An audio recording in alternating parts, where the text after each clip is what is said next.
আমি ফাতেমা ভাইয়া। ফাতেমা, কেমন আছেন আপনি? ভালো আছেন ফাতেমা? জি ভালো।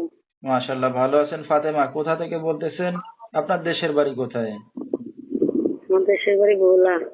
আচ্ছা, ভোলার মেয়ে, বরিশাল ভোলা। কোন জায়গা থাকেন এখন আপনি বর্তমানে? আমি এখন ভোলাতেই আছি, ভোলা লালমোহন।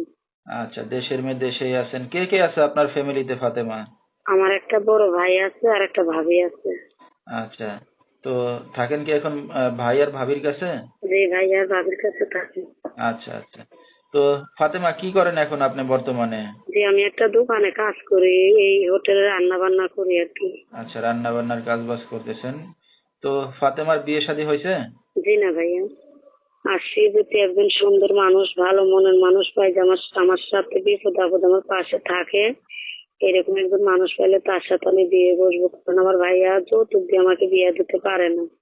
আচ্ছা, যেহেতু বাবা মা নাই, দেখার মতো কেউ নাই, এরপরে আর্থিক অবস্থা সমস্যা, এই কারণে চাচ্ছেন সবকিছু জেনে শুনে কেউ যদি যৌতুক ছাড়া বিয়ে শাদী করতেছে, আপনি রাজি আছেন না?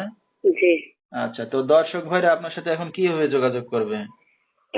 আমি তো ফোন নাম্বার বলতে পারবো না, আমার এই নাম্বারে আপনি একটু কষ্ট করে বলে দেন।